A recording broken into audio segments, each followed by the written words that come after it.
अज़ीज़ साथियों, आप सभी का इस्तकबाल है, वेलकम है आज के इस 20th डे की 20th स्टोरी पे, जो कि एक बहुत ही ज़बरदस्त और बहुत ही इंटरेस्टिंग स्टोरी होने वाली है, जो हम सुनने वाले हैं इंशाअल्लाह। और आप लोगों को इसमें बड़ा मज़ा आने वाला है, ये तो मेरी तरफ से गारंटी निकली।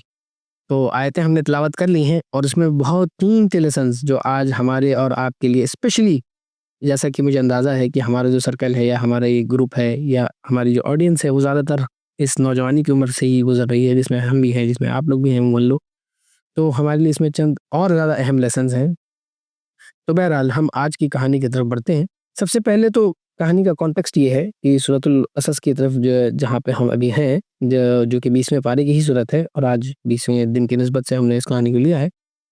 तो सूरतुल कसस में हज़रत मूसा अलैहिस्सलाम का किस्सा काफ़ी तफ़सील से है। स्पेशली मतलब आपकी पैदाइश और किस तरह से आपकी वालिदा ने आपको बचाया। आप लोगों को इंटरेस्टिंग बात बताऊँ, जो मूसा नाम है ना, वो क्या नाम है, इब्रानी ज़बान का लफ्ज़ नहीं है, जो कि बनी इस्राइल की नेशनल ज़बान थी। ये तिब्बती और जो एंशिएंट इजिप्शियन सिविलाइज़ेशन से उसी ज़बान का लफ्ज़ है। और वो कहते हैं मुअशे, वो मुअशे नाम है, वहाँ से मूसा लफ्ज़ निकला है। इसका मतलब है पानी से निकाला हुआ। इनकी जवानी का एक किस्सा है कि वो जब बड़े हुए तो वो बड़े पाकबाज़ थे। अभी नबूवत नहीं मिली थी उनको, अभी नबी नहीं बनाया गया था। लेकिन उनकी तरबियत, उनकी वालिदा वगैरह, वो लोग, क्योंकि वो एक बनी इसराइल और सबके मुसलमान कौम थे समझ लीजिए, लेकिन वो मज़लूम थे और माइनॉरिटी कौम थे वहाँ की, और उनके ऊपर काफ़ी ज़ुल्म सितम भी ढाया जा रहा था। तो बहरहाल हज़रत मूसा का वाक़या दूसरा आता है कि एक दिन सुबह-सुबह कहीं जा रहे हैं, तो देख रहे हैं कि उनकी कौम का एक आदमी, यानी बनी इसराइल का और उनकी पहचान वालों में से कोई, वो झगड़ा कर रहा है दूसरी कौम के, फ़िरौन की जो कौम थी, किब्ती कौम थी, जो मेजॉरिटी थी उस मुल्क में, उनके साथ दोनों लड़ाई झगड़ा कर रहे हैं। तो उसने इनको पुकारा कि मूसा मेरी मदद करो। जब हम बड़े हुए तो अल्लाह ने उनको खूब विज़डम दिया था, खूब इल्म भी दिया था, लेकिन उनको ताकत भी खूब दी थी। तो उसी से पता चलता है कि मूसा अलैहिस्सलाम बड़े कवी और रहीम-शहीम, हट्टे-कट्टे और तंदुरुस्त इंसान थे। और दूसरी बात ये कि वो ज़हीन भी थे और उनके अंदर लोगों के लिए दर्द भी था। ज़ाहिर-सी बात है, उनकी वालिदा की तरबियत थी। और ये भी कहा जाता है कि उनको गुस्सा भी बहुत आता था। उसका भी कुरान ने दूसरी जगह पे ज़िक्र किया है। तो ख़ैर बहरहाल यहाँ पे गुस्से का तो ताल्लुक नहीं है, लेकिन उस आदमी ने मदद के लिए पुकारा तो मूसा अलैहिस्सलाम ने एक घूँसा मारा।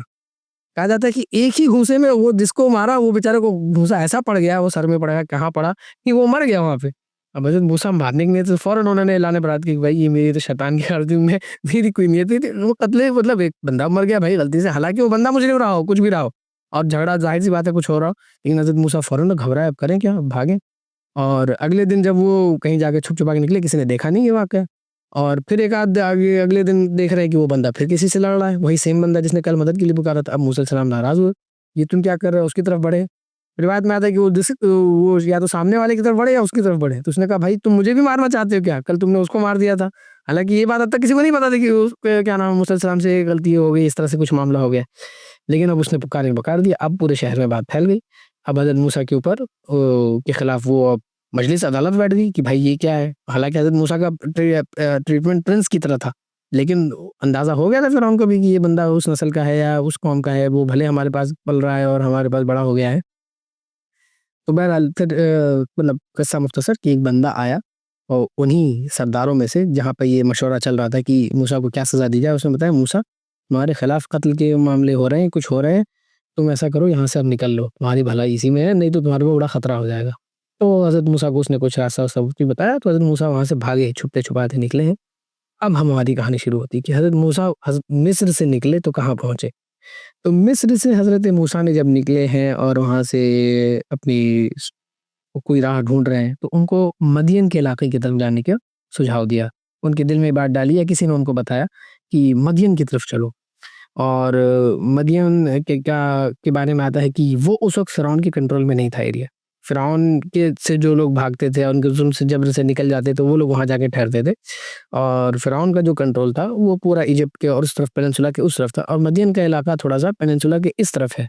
यानी रेड सी की और मेडिटेरेनियन के इस साइड है, जो कि आज के दौर में modern Saudi Arabian middle east का जो पेनिनसुला है, सऊदी अरेबियन पेनिनसुला जिसे कहा जा सकता है, वो इस तरफ मदियन आता है। और दूसरी तरफ इजिप्ट आता है, उनकी सिविलाइज़ेशन उस तरफ थी, उनकी हुकूमत वहाँ पे भी।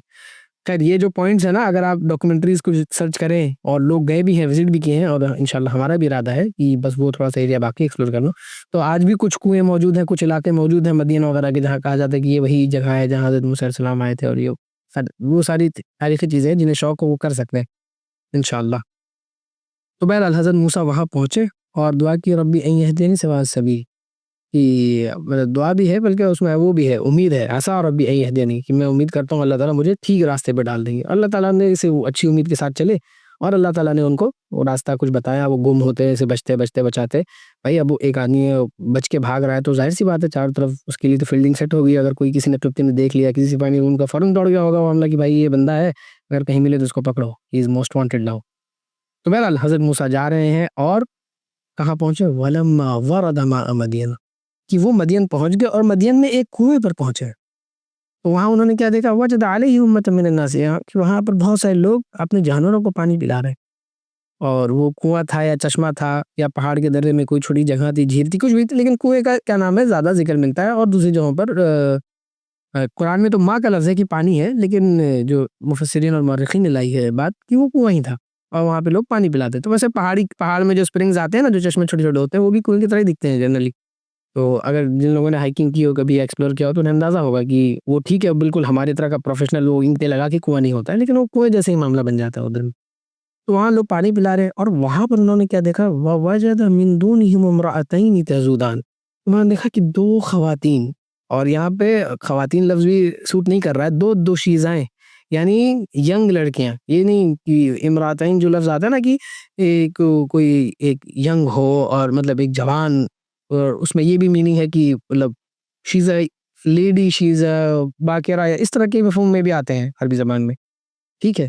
तो उन्होंने देखा कि 2 औरतें खड़ी हैं और वो अलग खड़ी हैं अपने जानवर लेके, वो पानी नहीं पिला रही हैं। हज़रत मूसा ने नोटिस किया होगा, हज़रत मूसा का जैसे बचपन से उनकी वालिदा की तरबियत रही होगी, उन्होंने जो चीज़ देखी होगी और अल्लाह ने उनको भी हिकमत अता की है, विज़डम अता की है, इल्म अता किया है। तो हमेशा मज़लूमों के मूसा अलैहिस्सलाम के बचपन से क्या उनकी तरबियत और उनका मिज़ाज है कि हमेशा ऐसे कमज़ोरों की, मज़लूमों की मदद करने की कोशिश करते हैं, जो ज़ुआफ़ा हैं, जो अपना काम नहीं कर पा रहे हैं। उनके अंदर हमेशा एक हमदर्दी का मादा है, और अंबिया में तो वैसे भी अल्लाह ताला ने कूट-कूट के रखा होता है। तो हज़रत मूसा ने उनको देखा, पूछा, क़ाल फ़मा ख़त्बुकुम, क़ाल मा ख़त्बुकुम, क्या मसला है भाई, तुम लोग क्या है, क्या परेशानी है, क्यों अलग खड़े हो, क्या मसला? तो उन्होंने बड़ा प्यारा जवाब दिया, ये पॉइंट टू बी नोटेड है। मैं वो जवाब अभी लिख रहा हूँ और लेसन इंशाल्लाह इसके ऊपर थोड़ा इशारा कर भी दूँगा, और आखिर में इस पे हम लेसन में डिटेल में थोड़ा-सा जाएँगे, कि ये लेसन क्यों इम्पोर्टेंट है। उन्होंने क्या जवाब दिया, क़ालत ला नस्क़ी हत्ता युस्दर अर्रिअ, कि हम पानी नहीं पिला सकते, जब तक ये पूरी रियाया पानी ना पिला ले।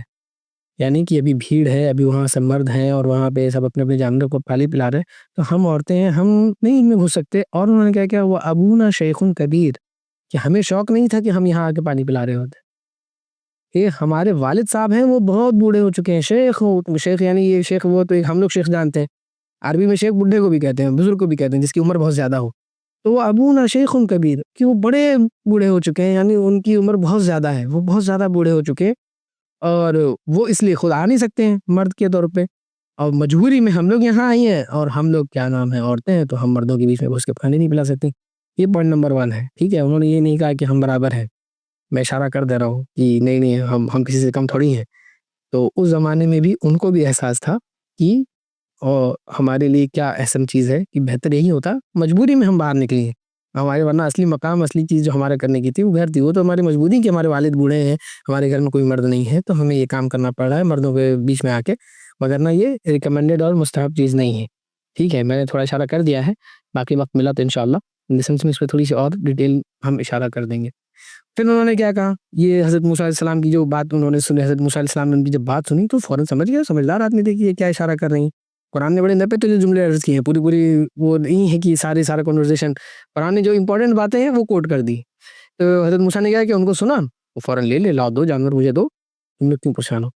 हज़रत मूसा के अंदर वैसे ही जज़्बा फ़ितरत था और हमीयत थी, भई जो भी मज़लूम है, कमज़ोर है, उनकी मदद करनी चाहिए। तो उन्होंने जानवर लिए। अब हज़रत मूसा तो थे ताकतवर, कवी हगन, फ़ौरन उसी भीड़ में लड़ते-भड़ते घुस गए, जैसे भी जाके फ़ौरन पानी भी पिला दिया, और उसके बाद उनको लो भाई तुम अपने जानवर जाओ, यहाँ खड़े होके इंतज़ार करने की ज़रूरत नहीं है। और वहाँ पर एक साए में आकर बैठ गए। तवल्ला इला ज़िल्ल, और फिर दुआ माँगी। ये वही दुआ है जो आजकल बहुत सारे लोगों के बायो में भी दिखती है, बहुत सारे लोग पोस्ट भी करते हैं और उसके लोग अलग-अलग मीनिंग माख़ज़ करते हैं। हम इस पर थोड़ा-सा बात करेंगे इंशाअल्लाह, ये दुआ किस तरह की है। तो उन्होंने दुआ की बहुत प्यारी, क्या रब्बी इन्नी लिमा अंज़लता इलैया मिन खैरिन फ़क़ीर, कि ए मेरे रब, जो भी खैर तू मुझ पर नाज़िल कर दे मैं उसका मोहताज हूँ, या ना कुछ भी खैर हो जो मुझे अता कर दे। जो भी खैर है मैं उसका फ़कीर हूँ, तू मुझे बस अता कर दे मेरा खैर।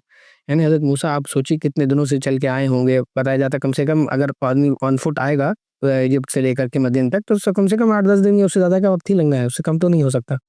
और उसने क्या खाया, क्या पिया, क्या हालत है, बेघर है, ना फैमिली है, ना कुछ है, ना रहने का ठिकाना। वो सिविलाइजेशन में होटल-वोटल तो था नहीं, और भी ऐसे अनजान जगह पे जहाँ किसी को जानते भी नहीं है, क्या करना है, क्या नहीं करना है। तो एकदम अनजान जगह पे जस्ट पहुँचे हैं। ये वाक़या ऐसे हो रहा है कि जस्ट पहुँचे, उन्होंने देखा कि वहाँ कुछ दूर पानी नहीं कुछ दिख रहा है, चलो थोड़ा पानी पिएँ, कम से कम रेस्ट लें।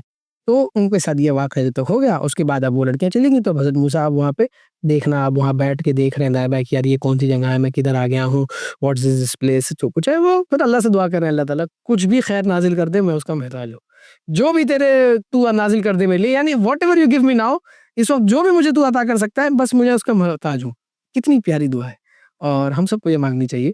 इंशाअल्लाह इस दुआ पे थोड़ी-सी बात मैं और भी आगे करूँगा कि उस दुआ का नतीजा क्या निकला, अल्लाह ने उनको क्या-क्या अता किया, और हम इसको इस दुआ को इतना अच्छे से इफेक्टिवली यूज़ कर सकते हैं। ठीक है? उसके बाद क्या है कि दुआ माँगने के बाद वो बैठे ही थे कि कुछ देर ना गुज़री थी। कुछ मतलब थोड़ा-सा जस्ट लिटिल टाइम, कि व्हाट ही विटनेस्ड, और कुरान की पिक्चराइज़ेशन देखिए। वैसे इसमें इस पर मुफस्सिरीन कुछ उलमा ने किताबें भी लिखी हैं कि जो कुरान सीनरी खींचता है ना, वो उसमें कितनी बारीकी होती है, और कभी-कभार मतलब सुभान अल्लाह, जिसने थोड़ी भी अरबी समझी हो या तर्जुमा समझा हो, he will be mesmerised the way Quran describes. इसकी फजाअतु इहदाहुमा तमशी अला इस्तिहया, कि कोई कि उन दोनों औरतों में से एक आई चलते हुए, इहदाहुमा। और जो मतलब मुझे जो सबसे ज़्यादा इसमें वर्ड ने मूव किया है, जो अक्सर मुफस्सिरीन ने इसको थोड़ा-सा नोटिस भी किया है, और कुछ लोगों ने इस पे तो बड़ा लंबा-चौड़ा पैराग्राफ्स भी लिखे हैं, कि तमशी अला इस्तिहया, कि वो 2 लड़कियाँ जो थीं, वो जो 2 शीज़ाएँ जो थीं, वो जो नौजवान लड़कियाँ जो थीं, उनमें से चलती हुई एक आई है, और अल्लाह ने डिस्क्राइब भी क्या किया है कि अला इस्तिहया, वो बेचारी शर्म और हया के साथ, शर्माते हुए, लजाते हुए, एक बहुत ही जिसे बोलते हैं सिन्फ़े नाज़ुक की जो चाल हो सकती है, which is like in itself a beautification and explanation, कि एक ख़ातून की फ़ितरत किस तरह सलामत होती है, और वो जब अपने तरीके से चल के आती है, वो भी अकेले आ रही है, किसी वजह से आ रही, बात करते हुए, एक मर्द से बात करना है, एक नौजवान मर्द है सामने, मज़बूत, ताकतवर, तो उससे बात करने में उसको एक शर्म उसके अंदर नेचुरल है। ये उसकी फ़ितरी हया है, वो हया की चाल के साथ आई। इस पर हम लेसन में भी बात करेंगे इंशाअल्लाह, कि तमशी अल इस्तिहया में बहुत सारी क्या बातें आ सकती हैं। तो बहुत हया के साथ चलती है भाई। अब इसमें भी इशारा ये भी है कि वो बोल्डली नहीं चली आई कि हाँ भाई, तुम कौन-सी बड़ी तीर मार लिया भाई, पानी तो पिलाया तुमने, या हम तुमसे कम थोड़ी हैं, या हम भी क्या नाम है तुम्हारे बराबर ही हैं। We have the equal opportunities, we have equal rights, we have equal responsibility. तो बहरहाल उसने अपना नेचर सलामत रखा हुआ था। उसने अपनी फ़ितरत मसख़ नहीं की हुई थी कि उस तरह की हरकतें करती। वो हया के साथ चलती हुई आई, और उसने क्या कहा, हज़रत मूसा से आप जब चलते हुए हया के साथ आई, तो गुफ्तगू भी हया के साथ की होगी। कुछ मुफस्सिरीन ने लिखा है कि उसने शर्माते-शर्माते ये जुमले कहे कि इन्ना अबी यदऊ, कि मेरे वालिद साहब आपको पुकार रहे हैं, वो आपको कुछ देना चाहते हैं, इस बात के लिए कि आपने हमारी मदद की है, पानी पिला दिया हमारे जानवरों को। बस इतनी सी बात कही, और चलना वापस जाने की, ये आप हमारे साथ चलिए, तो हमारे वालिद साहब आपको कुछ देना चाहते हैं। अब इसमें एक और बहुत इम्पोर्टेंट पॉइंट है, कि वो कुरान ने तो नहीं ज़िक्र किया, लेकिन कुछ मुफस्सिरीन ने लिखा है, कुछ इस्राएली रिवायतों से भी मिलता है, उसमें वाक़या मिलता है कि हज़रत मूसा का भी लेवल देखिए, कि वो तो शर्मा के उसने अपनी हया का मुज़ाहरा कर दिया, और उसमें मुफस्सिर ने ये भी लिखा है कि वो अपने कपड़ों को पूरा समेटते हुए आई, अपने दुपट्टे को अपने चेहरे पे सामने से उसने पूरा गिराया हुआ था कि चेहरा उसका विज़िबल ना हो पूरा, और मतलब मुफस्सिर ने बाकायदा ये लिखा है। हज़रत उमर रज़ियल्लाहु अन्हु से इस फ़क़रे की मतलब आपको तशरीह मिलेगी, कि जो इस्तिहया का जो उसमें डेफिनिशन उन्होंने दी है, कि वो पूरे इसमें कि वो शर्म हया के साथ अपने मुँह को अपने घूँघट से, अपने पर्दे से उसको एकदम छुपाते हुए, शर्माते हुए, जिसे मतलब एक थोड़ी-सी चाल में, और उसके बाद हज़रत मूसा का रिप्लाई देखिए कि जब वो वापस, अच्छा ठीक है, हाँ, मैं चल रहा हूँ पीछे। अब हज़रत मूसा की कितनी मजबूरी रहेगी, ज़ाहिर-सी बात है, अब वो गैर ऐसी जगह पर पहुँचे जहाँ कुछ नहीं है, आबो गया जगह है, मतलब लोग तो हैं लेकिन everything is unknown, and he is in some place which is strange to him. वो एक वहाँ पर मुसाफिर समझ लीजिए है, या एक अनजान आदमी है। तो उन्होंने बिल्कुल ठीक है भाई, अल्लाह की तरफ से इसको अपॉर्च्युनिटी को समझा, और इस दुआ के बाद की सारी प्रोसेस है, तो हो सकता है उन्होंने इसी को समझा कि अल्लाह ताला ने देखो कुछ खैर का रास्ता बनाया, कि भाई कुछ अजर मिल जाएगा, कुछ थोड़ा-सा माल-वाल मिल जाएगा, कुछ उजरत मिल जाएगी, कुछ दिरहम दीनार मिल जाएगा, तो मेरा कुछ कुछ तो मेरा आज का तो खाने का कम से कम इंतज़ाम हो जाएगा, या कुछ तो हो ही जाएगा। तो अब उनको क्या मालूम था कि क्या-क्या हो सकता है, तो वो चलने लगे। और इसमें जो वाक़या मैं इशारा करना चाह रहा था, कि हज़रत मूसा भी बड़े शर्मीले थे, और बड़े पाकबाज़ थे। तो अब पहले क्या हुआ कि वो औरत आगे, अब ज़ाहिर-सी बात है, अब वो औरत आगे जाएगी क्योंकि रास्ता तो उसी को पता है। हज़रत मूसा पीछे चलेंगे, तो हज़रत मूसा जब एक औरत के पीछे चले, तो उनको हया आई। ज़ाहिर-सी बात है, हम में से, आप में से अगर किसी की फ़ितरत सलामत हो, जिसकी फ़ितरत मसख़ नहीं हो गई हो, तो ये बात लिखित है कि आप किसी औरत के पीछे नहीं चल पाएँगे अगर आप मर्द हैं तो। और मैं तो इसका बड़ा शिकार हूँ। मैं तो कई बार मतलब मैं अपनी तारीफ़ नहीं कर रहा हूँ, लेकिन मैं वैसे बता रहा हूँ, मेरे लिए बड़ा चैलेंजिंग हो जाता है कभी-कभार इवन मतलब यूनिवर्सिटीज़ में या कहीं भी मैं जाऊँ और अगर आगे औरतें चलने लगें तो या तो मैं तेज़ी से आगे जाना पड़ता है मुझको या फिर वहाँ रुके रहो कि जब तक औरतें चली जाएँ। क्योंकि औरतें के पीछे चलने में आपकी एक तो ख़ैर ठीक है, आप निगाह कितनी भी नीचे करेंगे, तो फिर भी आप क्या नाम है, किसी की हील्स दिखेगी, किसी का टखना दिखेगा, कुछ भी इट्स वेरी डिफ़िकल्ट। एक नॉर्मल मर्द के लिए एक जिसकी हया सलामत हो, किसी औरत के पीछे चलना बहुत मुश्किल होता है। इसलिए अच्छा इसमें एक और भी चीज़ है कि हदीस में भी इस तरह के अल्फ़ाज़ आते हैं कि औरतों को चाहिए कि रास्ते के बीच में ना चलें। वो she they should prefer the sideways, ताकि मर्द बीच में जाएँ तो उनके लिए भी ट्रबल ना हो और औरतों को भी ट्रबल ना हो। तो ख़ैर ये सारी चीज़ें हैं जो जिस पे बहुत सारे लोग एतराज़ भी उठा देंगे कि हम वो ख़ैर अब मतलब एज़ आई सेड, जिसकी फ़ितरत सलामत हो, जिसका ईमान सलामत हो, अभी डेंट-वेंट ना पड़ा हो, तो उसके लिए समझदार के लिए इशारा काफ़ी है कि इस्लाम ने किस तरीके से एक सोसाइटी को शेप किया होता है। और तो हज़रत मूसा पीछे चलने में उनको बड़ी दिक्कत हो रही थी। तो आता है किस्सा कि उन्होंने क्या किया, उस औरत से कहा कि तुम रुको, तुम पीछे आओ, मैं आगे चलूँगा। लेकिन अब रास्ता तो मुझे नहीं पता है। तो उन्होंने कहा कि तुम पीछे चलना और अगर सीधा चलना हो तो नॉर्मल चलते रहना, जहाँ कहीं राइट मुड़ना हो तो ऐसे टैप कर देना राइट साइड पे या डबल टैप कर देना और लेफ्ट मुड़ना हो तो सिंगल टैप कर देना अपने पैर से। तो मुझे आवाज़ आ जाएगी, मैं समझ जाऊँगा कि मुझे दाएँ मुड़ना है या मुझे बाएँ मुड़ना है और तब तक मैं सीधा चलूँगा। बाद में ये भी कहा है कि तुम क कोई नीचे से कंकड़ तो उसको आगे राइट साइड की तरफ धक्का दे देना, तो मैं देख लूँगा कि ये कंकड़ साइड में राइट की तरफ जा रहा है तो मैं राइट मुड़ जाऊँगा, मैं लेफ्ट जा रहा है तो लेफ्ट मुड़ जाऊँगा। इस वाक़ये में मतलब जो जिन लोगों ने ये वाक़या कोट किया है, उसमें भी बहुत सारे लेसन्स हैं। कैसे मूसा कह सकते हो, मतलब हज़रत मूसा कितना एहतियात कर रहे हैं और इस्लामी मिज़ाज क्या होता है। कि वरना वो कह सकते थे भाई रास्ता मुँह से बताया बताया जा सकता है। ये भी कह सकते थे कि भाई ठीक है हम साथ में साथ चलेंगे, ठीक है हम हाथ-वाथ नहीं लगेंगे, चलो गले-वले नहीं मिल रहे हैं, फ़िर नाउज़ुबिल्लाह ये तो एक्सेप्टेड भी नहीं है, लेकिन हम साथ-साथ भी चलेंगे तो मुँह से बोला जा सकता है हाँ, राइट ले लीजिए, हाँ, लेफ्ट ले लीजिए। गो कि वो भी हराम नहीं है, आज के दौर में तो मतलब मजबूरी के वक़्त में हमेशा कम्युनिकेशन जायज़ है, लेकिन हज़रत मूसा चूँकि नबी हैं और उनका लेवल उस लेवल पे और वो जो खातून है वो भी एक बहुत बुज़ुर्ग शख्स की बेटी हैं, उसके बारे में भी हम बात करेंगे कि who was that which family is that and who is her father. तो बहरहाल ये वाक़या इस तरह से भी आता है कि हज़रत मूसा आगे चल रहे हैं और वो खातून पीछे चल रही हैं और वो पीछे से इशारे करते हुए चल रही हैं कि यहाँ से राइट मुड़ो, हाँ, अब लेफ्ट मुड़ जाइए। वो भी मुँह से बोल के नहीं, टैपिंग से इशारे हो रहे हैं कि भाई सिंगल टैप है या डबल टैप है फॉर राइट या कंकर फे पीछे से धक्का देके कोई पत्थर ऐसे मार के। तो बहरहाल पहुँचे वहाँ पर और जाकर फिर भाई ज़ाहिर-सी बात है उनके वालिद से मुलाकात की होगी। अब उसके बाद है कि वो एपिसोड शुरू होता है कि he has reached the home and he has met that बुज़ुर्ग और बूढ़े जो थे जो भी अंकल समझ लीजिए या जो भी चचा रहे हैं, कुछ भी उनको नाम दिया जा सकता है, क्योंकि कुरान ने उनका नाम नहीं लिया है। उस खातून के वालिद बोल सकते हैं बस कि उस जो नौजवान खातून थी जो दोशीज़ा थी उसके वालिद हैं। उनसे बात की और उनको पूरा अपना किस्सा सुनाया। उनके साथ बैठे होंगे, भाई पानी नहीं पिया होगा, उसके बाद उन्होंने पूछा हाँ भाई क्या चीज़ तुम्हें यहाँ ले आई? ज़ाहिर-सी बात है जब एक अनजान आदमी है वो भी इस फैमिली बता रही है कि ये फैमिली अलग से शुरफ़ा की है। They are not normal people. नहीं तो नॉर्मल लोगों में घुस जाते हैं, नॉर्मल लोगों से इनकी रिश्तेदारियाँ होती हैं। भाई नौजवान लड़कियाँ घरों में हैं, उनकी कोई रिश्तेदारी नहीं, शादी-वादी कुछ तो हुआ होता।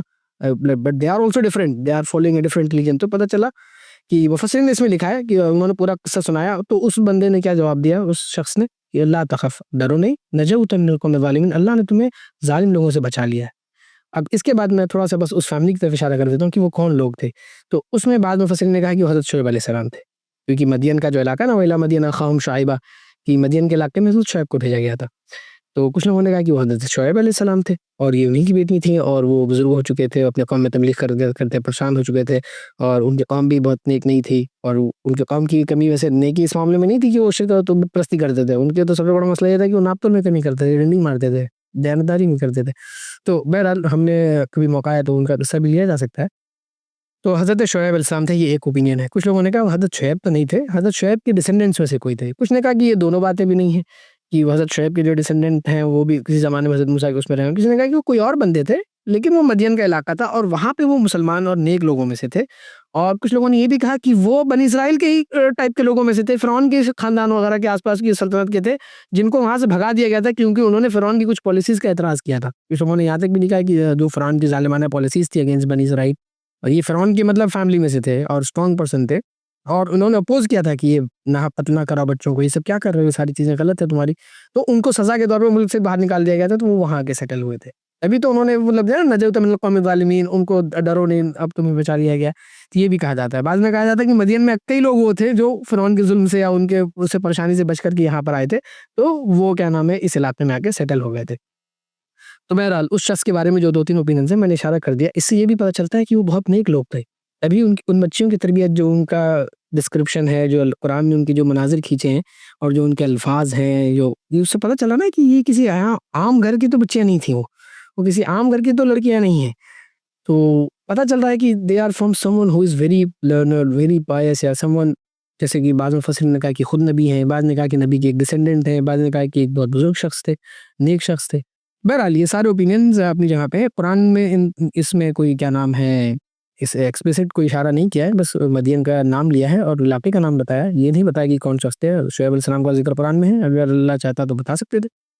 तो इसलिए हम उन ओपिनियंस में ज़्यादा डिटेल में नहीं जाएँगे या उसमें बहस नहीं करनी है कि वो कौन थे। बहरहाल जो भी थे, एक नेक शख्स थे, एक बुज़ुर्ग शख्स थे। बस इतनी बात काफ़ी है हमारे लिए उस लड़की के वाली।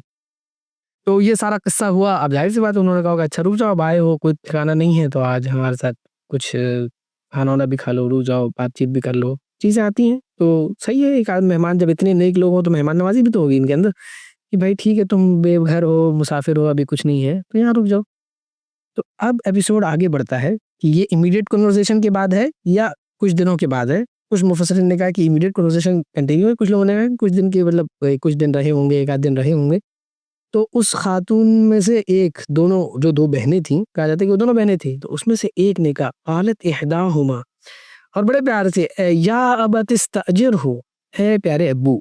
ये जो या अबती जब कहा जाता है ना, कुरान में बार-बार हज़रत इब्राहीम ने अपने वालिद को जब कहा था या अबती, और क्या नाम है, हज़रत यूसुफ ने जब अपने वालिद को या अबती पुकारा ना, तो ये अबती मतलब ये सिर्फ़ इसमें बड़ा लाड है, बड़ा प्यार है, ठीक है? तो ये कुरान हमें लेसन्स दे रहा है कि जब नेक लोग अपने वालिदैन को पुकारते हैं, अब्बू को पुकारते हैं, तो ये नहीं कि वो बाप कह के पुकार रहे हैं।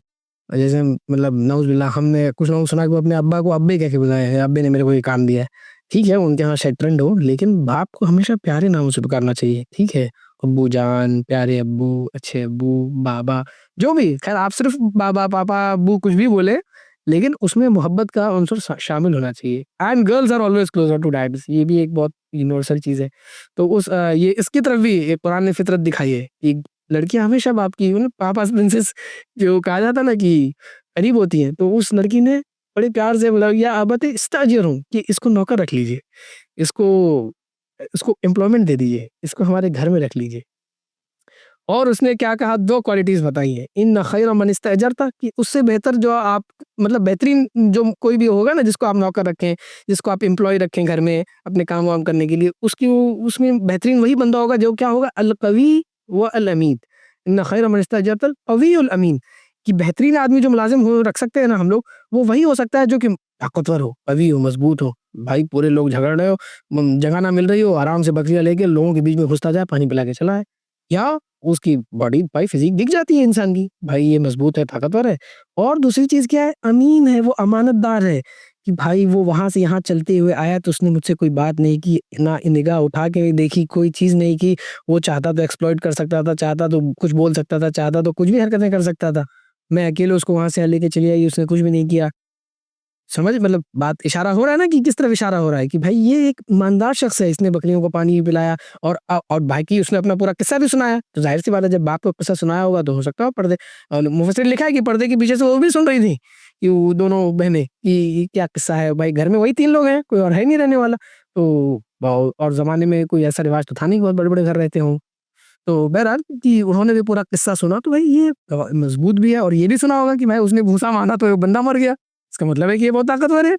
और ये भी चीज़ समझ में आ रही है कि अमानतदार है, कि इसने मज़लूमों के खिलाफ लड़ने की ये उसके अंदर सलाहियत है, और कभी धोखा नहीं दिया, कुछ इस तरह से नहीं दिया। यानी हज़रत मूसा शरीफ़ुन नफ्स हैं भाई, ज़ाहिर-सी बात है, एक पैगंबर कैसा होगा? वो कि उस वक़्त तक उन्हें नबूवत नहीं मिली है अभी।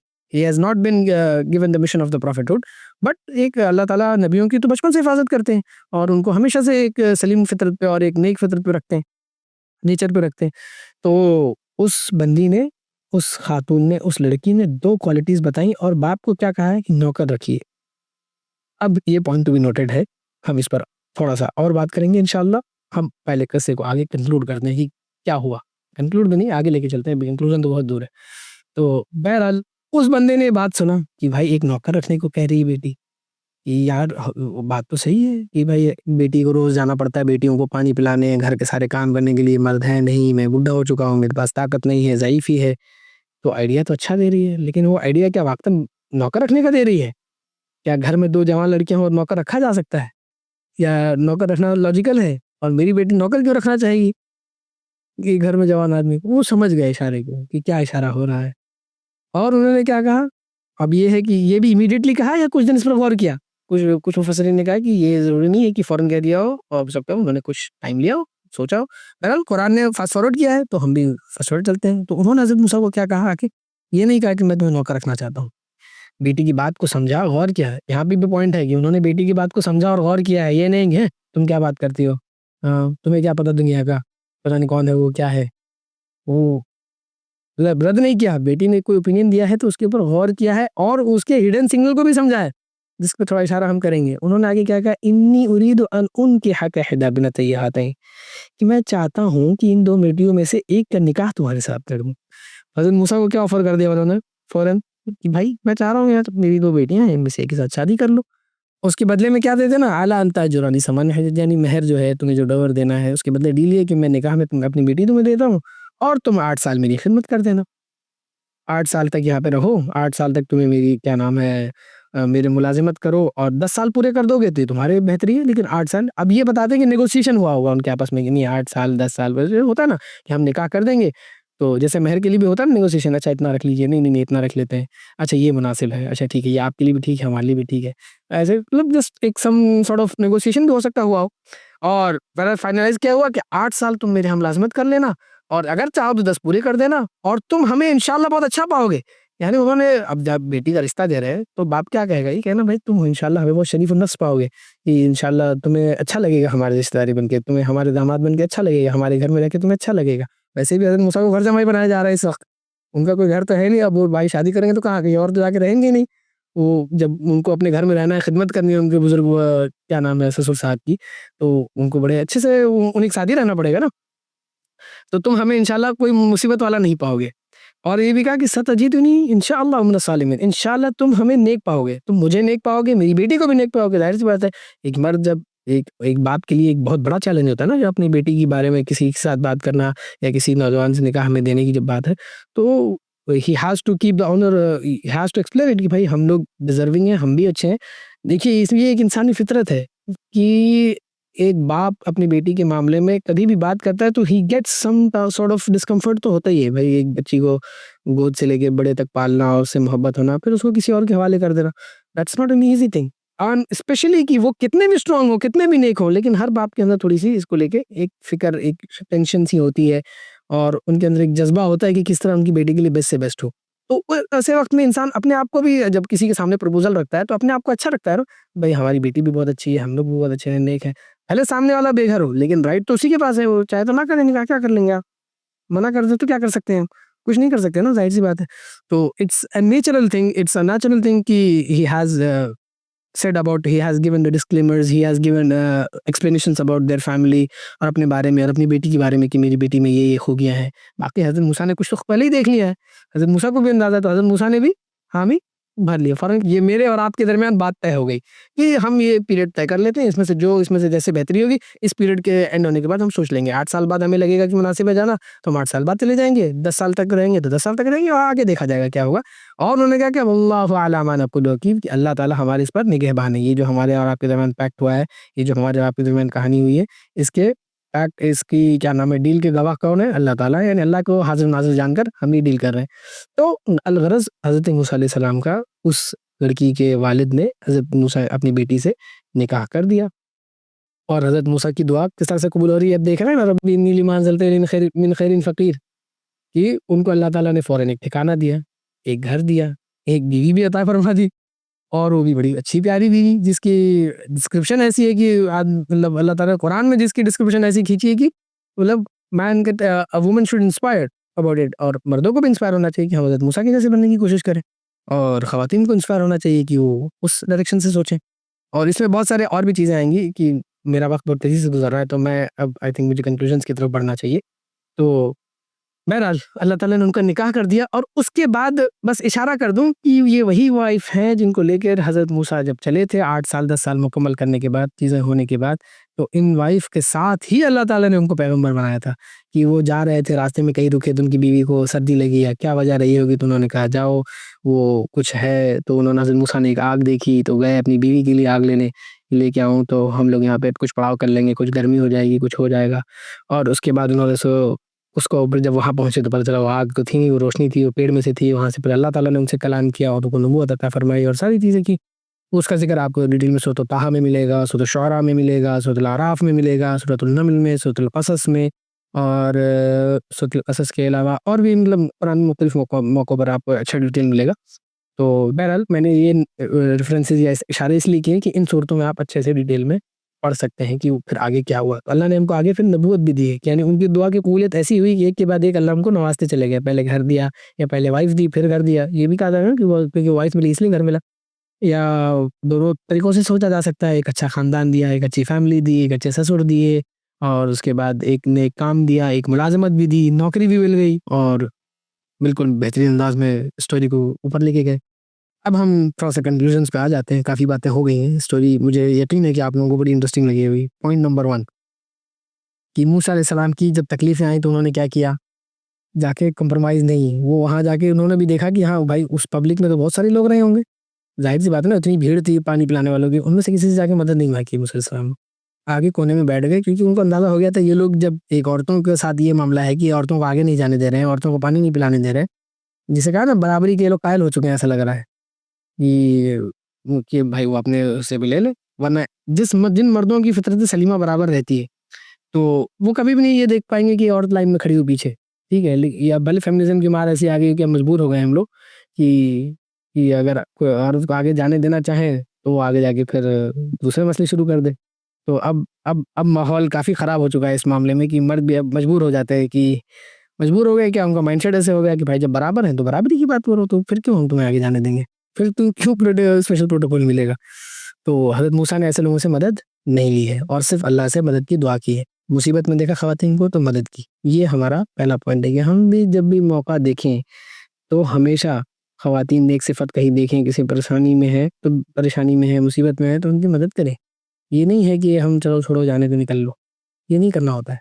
ये करना होता है कि भाई और स्पेशली अगर हम देखें कि कोई हया वाली है, यानी मुसलमान स्पेशली एज़ अ मुस्लिम तो आपको अंदाज़ा हो ही जाएगा कि अगर कोई बुर्कापोश कोई मुसीबत में कुछ भी है तो आगे बढ़ के उनकी अगर आप कुछ कर सकते हैं, हाँ, कुछ नहीं कर सकते हैं तो खामोशी से निकल जाइए वो बेस्ट है। छेड़ने-छाड़ने के लिए तो बिल्कुल भी इजाज़त नहीं है। हम तफ़रीह लेने के मकाम नहीं है। लेकिन कुछ आप नेकी से कुछ कर सकते हैं, तो आगे बढ़ के आपको मदद करने की कोशिश करनी चाहिए। अल्लाह ताला उससे आपको अजर देने वाले हैं। ठीक है? ये तो बहुत बेसिक सा लेसन है जो मिल गया।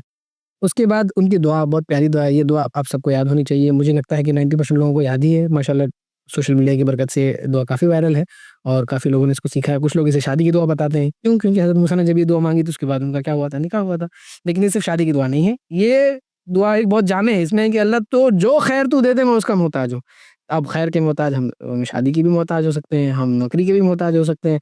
अल्लाह ताला ने तो हमें नौकरी भी दी है, वाइफ़ भी दी है और उसके बाद घर भी दिया है, उसके बाद नबूवत भी दी है। तो सारे खैर एक-एक करके अल्लाह ताला ने उनके ऊपर खोल दिए। तो हज़रत मूसा ने आज़माइश का पीरियड गुज़ारा ना, एक तंगी है, घर से भागे हैं, निकले हैं और कत्ल का मुकदमा चल रहा है, पीछे-पीछे छुपते-छुपाते कैसे-कैसे कितने दिन पैदल चले हैं, महीनों का सफ़र किया, कितने दिनों का सफ़र किया और फिर आगे परेशान हाल है। तो अल्लाह ने एक लंबे प्रोसेस की आज़माइश और ट्रायल के बाद जब उन्होंने दुआ माँगी फिर अल्लाह ने एक-एक करके रास्ता खोलना शुरू कर दिया। तो ये दुआ रास्तों को खोलने की दुआ है। ठीक है, आप किसी भी परेशानी में हैं, किसी भी मुसीबत में हैं, तो अल्लाह से इस दुआ के ज़रिए अपने रास्ते खुलने की कोशिश करें। अपने रास्ते अपने एफर्ट्स पूरे डालें, बाकी अल्लाह से दुआ करें, अल्लाह ताला आपके रास्ते खुलेगा।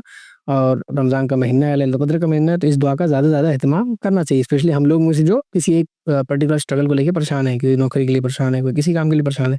ठीक है, उसके बाद का लेसन जो बहुत अहम है, क्या है? उन लड़कियों का कैरेक्टर ऑफ हया। जो कुरान ने जो पिक्चर खींचा है, एक तो तमशी अल इस्तिहया, उस पर हमने इशारा किया है स्टोरी में, बाकी हम थोड़ा-सा अभी कंक्लूजन में लेसन्स में भी बहुत ज़रूरी है कि women's walk is a walk of हया। औरतों और मर्दों की चाल में इससे पता चलता है एक फ़र्क होता है नेचुरली, अल्लाह ने फ़ितरत में रखा है, इल्ला ये कि आपने अपनी फ़ितरत बर्बाद कर ली हो, चाहे किसी भी रास्ते से, किसी भी तरीके से, आपने अपने नेचर को अल्लाह ने, अगर आपने अपने नेचर में खबासत घोल ली है, चाहे गलत लिटरेचर पढ़कर, चाहे गलत लोगों में उठना बैठना करके, चाहे गलत अंदाज से अपने सर्कल बना करके, वरना आपकी चाल, मर्दों की चाल एक मर्दाना चाल होती है, एक औरत की चाल एक खातून की चाल होती है, और दोनों में फ़र्क होता है। क्योंकि अल्लाह ताला ने हया का जो लेवल है, हया सबके लिए ज़रूरी है। हया अल हयाउ शुअबतुम मिन शुअबतिल ईमान। अल्लाह के रसूल सल्लल्लाहु अलैहि वसल्लम की हदीस है कि हया ईमान के शुअबों जुज़ में से एक हिस्सा है। हया एक ईमान, अल हयाउ मिनल ईमान, हया ईमान में से है। ये हदीस के अल्फाज़ है। लेकिन मर्दों और औरतों में भी हया का लेवल डिफ़र करता है। औरतों में अल्लाह ने नेचुरली हया ज़्यादा रखी है। औरतों की सिनफ़ें जो नाज़ुकियत है, जो उनकी निस्वानियत है, उसमें अल्लाह ताला ने इनबिल्ट हया को ज़्यादा रखा है मर्दों में। तो इस बात का ज़हूर उनके चलने में भी होता है कि जब वो चलती हैं, और उसके ऊपर मैंने जो इशारे किए थे, हज़रत उमर ने जो उसकी तशरीह की, और उसके बाद दूसरे लोगों ने जो उसके इशारे किए हैं कि भाई वो किस तरह से चल रही थी। तो हमारी औरतों, ख़वातीन को ये बात बहुत एहसास होना चाहिए, ठीक है? ये बात, क्योंकि उन्होंने इशारा किया ना कि हमारे वालिद बूढ़े हैं इसलिए हमको यहाँ आना पड़ा है। हमें शौक नहीं था काम करने का, हमें शौक नहीं था बराबरी करने का, हमें शौक नहीं था ये सब करने का। अब ये बातें शायद लोगों को बुरी भी लगी हैं और लोग फिर अचानक से, खैर मैं उस मोड पे नहीं जाना चाहता हूँ, वरना अगर आप सही मानों में दीन का मुताला करेंगे, आपको इस्लाम का अंदाज़ा हो जाएगा कि इस्लाम क्या चाहता है। लेकिन इस्लाम अपने आप में वैसा का वैसा ही है, जैसा कि अल्लाह के रसूल सल्लल्लाहु अलैहि वसल्लम ने और अल्लाह ने अपने नबियों के ज़रिए, पैगम्बरों के ज़रिए सिखाया है और समझाया है, और वो ऐन फ़ितरत के मुताबिक है, नेचर के मुताबिक है। तो ख़वातीन को इस बात का बड़ा एहतमाम करना चाहिए कि उनकी चाल में हया हो, उनकी चाल में शर्म हो। ये नहीं कि बेबाकी और बोल्डली घूमते-फिरते चले जा रहे हैं, किसी से भी पंगा ले लिया है, किसी से भी गुफ्तगू शुरू हो गई है, और मतलब दे आर लाइक, ठीक है, it's okay to be confident, but it's not okay to be extra confident, या it's not okay to be openly endorsing somethings which generally men do. हाँ, दरवाज़े रास्तों में खड़े होके गप लगाना ये मर्दों का काम हो सकता है। आपने कभी ये सुना कि कोई किंग हो या कोई बड़ा मिनिस्टर हो, कहीं भी रुक जाए और कहीं भी चाय पी ले, किसी से गुफ्तगू करे? नहीं होता है। तो ये रिस्पेक्ट को बढ़ाने का एक तरीका है अल्लाह ताला ने। ये अल्लाह ताला ने वुमेन को स्टेटस को जब बुलंद किया, तो ऐसा किया कि भाई आप पब्लिक प्रॉपर्टी नहीं है। आप पब्लिक स्पेसेस में बहुत ज़्यादा रहने वाली चीज़ नहीं है। आपको अल्लाह ताला ने एक प्राइवेट स्पेस दिया है। आपको अल्लाह ताला ने एक ऐसा बुलंद रुतबा दिया है कि you are not meant to be mingling with thousands of men, thousands of workforce, और उसमें ज़्यादा मजबूरी हो, जैसे इसमें ये भी लेसन है कि मजबूरी में औरतों का बाहर निकलना भी जायज़ है, बल्कि रिकमेंडेड है कि भाई उनके वालिद बीमार हैं, बुज़ुर्ग हैं, they don't have opportunities, they don't have options, तो उन्होंने क्या किया? They went out. अब लेकिन वेंट आउट जब गए, मजबूरी में कहा बाहर निकले, काम करना पड़ रहा है, वर्कफ़ोर्स जॉइन करनी पड़ रही है, कुछ भी करना पड़ रहा है, लेकिन वहाँ पर भी क्या किया उन्होंने? They waited, they kept on waiting कि भाई वो मर्द है तो चले जाइए, ये नहीं कि बराबरी का दावा करते घुस जाऊँ बीच में, झगड़ना शुरू कर दूँ, लाओ दो मेरी अपॉर्च्युनिटी मुझे लो। हाँ, ये नहीं किया है। दे वेटेड कि सब लोग चले जाएँ, फिर हम जाके अपने पानी भी पिला लें। क्योंकि उन्हें पता है कि अगर वो बराबरी झगड़ा करने जाएँगे तो सारा नुकसान होगा। भई वो the workforce culture is not designed that way. अभी भी दुनिया में इंसान में चाहे कितनी तरक्की हो गई, अभी भी एक्सप्लॉइटेशन सबसे ज़्यादा, ख़वातीन जो बाहर आती हैं तो उनके एक्सप्लॉइटेशन के सबसे ज़्यादा दे आर वल्नरेबल। आपके घर में रहने के अंदाज़ में, आपके मर्दों के इंटरेक्शन में, सारी बाउंड्रीज़ डिफ़ाइन की अल्लाह ताला ने। सूरह नूर हम पढ़ेंगे, सूरह अहज़ाब हम पढ़ेंगे, कहीं भी आप लोग भी कुरान सुन्नत से, किताब सुन्नत से जब भी मुताला करेंगे, पढ़ेंगे, तो आपको अंदाज़ा होगा कि अल्लाह ताला ने कितना डिफ़ाइन किया है। उसके आगे का लेसन क्या है भाई? हज़रत मूसा अलैहिस्सलाम का कैरेक्टर भी है। तो उसकी तरफ भी इशारा किया था कि हज़रत मूसा चलते हुए किस तरह से आए थे। कितनी, क्या जो मैंने किस्से में इशारा किया था कि हज़रत मूसा के भी हया और शर्म का मामला कम नहीं था। उन्होंने भी लड़की के पीछे चलना गवारा नहीं किया कि मैं आगे चलूँगा, क्योंकि पीछे चलूँगा तो निगाह खराब होने का डर है या कुछ भी। तो तो हज़रत मूसा का कैरेक्टर भी डिफ़ाइन होता है। अब उसके बाद क्वालिटीज़ ऑफ मूसा जो हैं, वो उस लड़की ने जब अपने बाप को इशारा की हैं, तो ये सबसे बड़ा लेसन है कि उस खातून ने, उस लड़की ने, उसके बाप के दिमाग में आइडिया नहीं आया कि इसको मुलाज़िम रख लें या इसके साथ निकाह कर दूँ बेटी का। लेकिन बेटी को ने जब हज़रत मूसा का वो कैरेक्टर देखा, वो डेफ़िनेशन देखी, भले वो परदेसी हैं, वो मुसाफ़िर हैं, दे डोंट नो उनकी, उनका नस्ल क्या है, उनका मामला क्या है, किस घर के हैं, या सो कॉल्ड किस कास्ट के हैं, या किस बिरादरी, या क्या चीज़ें हैं, ये सारी चीज़ें उन्होंने नहीं गौर की। उसके पास कितना कमाता है, कितनी दौलत है, कितना पैसा है, उसने बाप को इशारा कर दिया कि इसको मुलाज़िम रख लीजिए। मुफस्सिरीन ने बाद में लिखा है कि वो मुलाज़िमत तो बहाना था। उस लड़की ने बाप को डायरेक्टली तो नहीं कह सकती, या उसको भाई उसके अंदर जब शर्म हया है तो डायरेक्टली नहीं कहेगी, भाई मेरे से निकाह कर दीजिए। हालाँकि वो भी कह सकती है, शरीयत ने इजाज़त तो दी है कि आप लड़कियाँ जाके बता सकती हैं कि अब्बा मुझे ये लड़का पसंद है, आप गौर कर लीजिए। लेकिन कुरान ने उसलूब सिखाया है कि ये तरीका नहीं होता। तरीका ये है कि आप हिंट दीजिए कि अब्बा जान इसको मुलाज़िम रख लीजिए, पढ़िए, और क्वालिटीज़ भी गिना रही है लड़की। देखिए ये बड़ा मज़बूत है, बड़ा ताकतवर है और बड़ा अमानतदार है, बड़ा अमीन है, बड़ा नेक लग रहा है, बड़ा नेक साले बंदा है। तो ये लेसन है कि ख़वातीन को जब भी हमारी नौजवान जो लड़कियां हैं, बहनें हैं, सिस्टर्स हैं, if they find someone nice so don't keep it in your hearts. ये नहीं है कि उसको बस ठीक है अब क्रशिंग हार्ड एंड बस डे ड्रीमिंग चल रही है, दिलुलू में जिया जा रहा है, वो सब मत करिए। If you really find someone reasonable go and tell your dad. ये भी एक लेसन है कि जाके हज़रत मूसा से नहीं कह दिया उन्होंने कुछ, उन्होंने अपने वालिद को इशारा किया है और वालिद मोहतरम ने उस बात को फ़ौरन समझा है। ये हमारे वालिदैन के लिए लेसन है कि बेटी अगर किसी लड़के की तारीफ़ कर दे अचानक, बेटी अगर किसी की तरफ इशारा कर दे अचानक, बेटी अगर इस चीज़ को भाई आके घर में बताए कि वो फलाँ आज हम गए थे, वो फलाँ वहाँ पे एक नौजवान का बड़ी अच्छी तकरीर थी। या ये कह लें ये उस्ताद नुमान अली खान ने एग्ज़ाम्पल दिया था कि जुमे में गए, जुमे में एक नौजवान ने बड़ा अच्छा बयान किया, तो लड़की ने क्या कहा बाप को आके कि वो बड़ा अच्छा खुतबा था। अच्छा बेटी क्या खुतबा था? हाँ, हाँ, बस ये टॉपिक तौहीद पे खुतबा था। तो तौहीद पे तो आपने हज़ारों खुतबे सुने। हाँ, नहीं पता नहीं मुकर्रिर बड़ा अच्छा था। तो बाप को ये कुरेदना नहीं, बाप को भी समझदार होना चाहिए, वालिद को समझदार होना चाहिए कि भाई बेटी किस तरफ इशारा कर रही है। ठीक है, वो लड़का बड़ा अच्छा था, तो एक दिन बुला लो, जाके मुलाकात कर लो, एक दिन चाय पी लो साथ में, देख लो मुनासिब है, क्या पता आपके कुछ बेटी के नसीब खुल जाए वहाँ पे, क्या पता आपकी बेटी के लिए वो बहुत मुनासिब रिश्ता निकल आए। तो at least enquire about it. So the parents have this responsibility कि इफ देयर डॉटर्स वो भी नेक और बाहया आपकी अच्छी नेक खातून है, आपने बच्ची की अच्छी परवरिश की है, उसने कभी इशारा किया कि मुझे पता चला है या उसने किसी अपने अपने कलीग का इशारा किया है, कुछ भी जहाँ उसने देखा कि भाई मुनासिब है, तो पहले तो लड़कियों के लिए ये इशारा है कि भाई अगर आपको कभी कुछ लगे तो ये नहीं कि छुपा के रख लेना है या उसमें वो तो अपने वालिद मोहतरम को इशारा कीजिए और वो भी अच्छे अल्फाज में कीजिए, जाके अपने इलिसिट रिलेशंस मत कायम कीजिए, जाके अपनी दोस्तियाँ मत कायम कीजिए, जाके अपने चैट्स मत स्टार्ट कर दीजिए, अपने वालिद को इन्वॉल्व कीजिए। और ये द रिवर्स इज़ ऑल्सो इसका जो ताबीर मुखालफा है, जिसकी रिवर्स अंडरस्टैंडिंग होती है कि मर्दों के लिए भी तरीका है कि हज़रत मूसा के तो वहाँ पे वालिद वगैरह नहीं है, कोई हज़रत मूसा खुद अपने वकील हैं, लेकिन अगर है तो आप फैमिली को अप्रोच कीजिए, लड़की को डायरेक्ट मत अप्रोच कीजिए, लड़की के वालिद को जाके बात कीजिए। अगर आपको कोई लड़की मुनासिब लग रही है, if you feel someone is good for you, someone is right for you, just go and talk to their dads, that's the way to go forward. ये तरीका है इस्लाम का, ये तरीका है नबी का। हज़रत मूसा अलैहिस्सलाम की स्टोरी से हमें ये समझ में आ रहा है, ठीक है? तो उन्होंने जो रिश्ते का जो प्रोसेस है, इनिशिएट किसने किया? लड़की ने किया। ठीक है, कुरान में एक ही रिश्ता है जो एक्सप्लिसिटली पूरी इस तरह से मेंशन्ड है और उसमें भी हम क्या देखते हैं कि अल्लाह ताला ने वहाँ पर इनिशिएट लड़की की जानिब से करवाया है। और आज के ज़माने में ये बात अफ़सोस के साथ बड़ी मायूब सुनी जाती है। अगर कोई लड़की किसी रिश्ते की तरफ बात कर दे या पसंदीदगी का इज़हार कर दे, माँ-बाप किसी ने आपको आपकी बच्चे के लिए अगर कोई इशारा किया है और उसमें कोई गलत काम नहीं किया है, गलत काम करे तो आप फिर आप ये कहें भी कि इस दिन के लिए भेजा तो समझ में भी आए। उसने सिर्फ़ इशारा किया है कि एक नौजवान है मुनासिब लग रहा है, जाके तहकीक कर लो। अब मुनासिब नहीं है तो बता दो बेटी को, बेटी बेवकूफ़ नहीं है, वो समझ जाएगी कि हाँ, बाप ने मेरे बाप ने जाके उससे बात की है, देखा है, उसको पढ़ा है, उसके साथ कुछ जाके तहकीक की तो पता चला कि यार वो हमारे सामने सीधा बन रहा है। हाँ, उसको वो नमाज़ रोज़े से कोई लेना देना नहीं है, फजर की नमाज़ जाके उसकी मस्जिद में पढ़े तो 5 दिन पढ़े, पाँचों दिन नज़र नहीं आया वो। तो ये बेटी को फिर समझ में आ जाएगा कि हाँ भाई ठीक है, मतलब मैं एक गलत बंदे की तरफ इंक्लाइन हो रही थी। फ़ौरन अपने आप को रिमूव कर लेगी और उस वक़्त इमोशंस भी बड़ी आसानी से दब जाते हैं। ये इनिशियल स्टेजेस के जो इमोशंस होते हैं वो बहुत हाईली नहीं होते हैं, वो मोमेंटरी होते हैं। अगर उस वक़्त कुछ बन गई बात तो बन गई, नहीं बनी तो you will move on very easily. Move on भी क्या करना है, एक नेचुरल एक झोंका हवा का आया गया, ये हिसाब होता है। तो ये ह्यूमन साइकी की चीज़ है, ठीक है? तो वालिदैन को हमेशा अपने बच्चों के हिंट्स के ऊपर गौर करना चाहिए। अगर कभी बच्चियाँ बालिग हो चुकी हैं, उम्र हो चुकी है, 18 साल हो चुके हैं, नॉर्मल हो चुके हैं, शादी की एज को पहुँच चुके हैं and they hint out at something, just go and check it out. Maybe it's a reasonable, maybe अल्लाह ने वहाँ रिस्क लिखा हो, मे बी अल्लाह ने वहीं पे आपका मामला लिखा हो।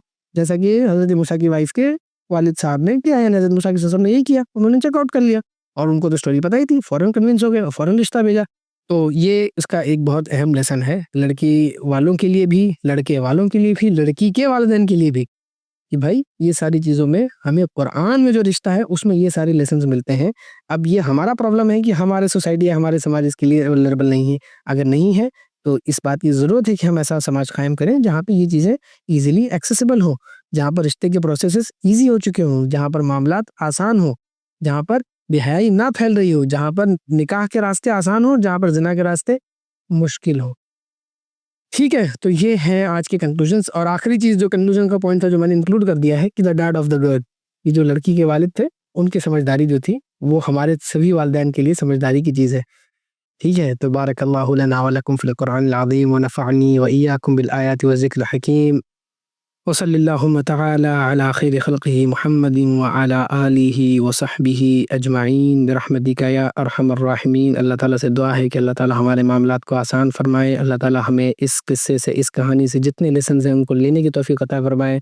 बार-बार पुरानी किस्सों को, कहानियों को सुनने की, पढ़ने की, उनके ऊपर गौर व फ़िक्र करने की तौफ़ीक़ अता फ़रमाए और हमें बार-बार अपने आप को इस दीन इस्लाम के सही फ़हम में लाने की तौफ़ीक़ अता फ़रमाए।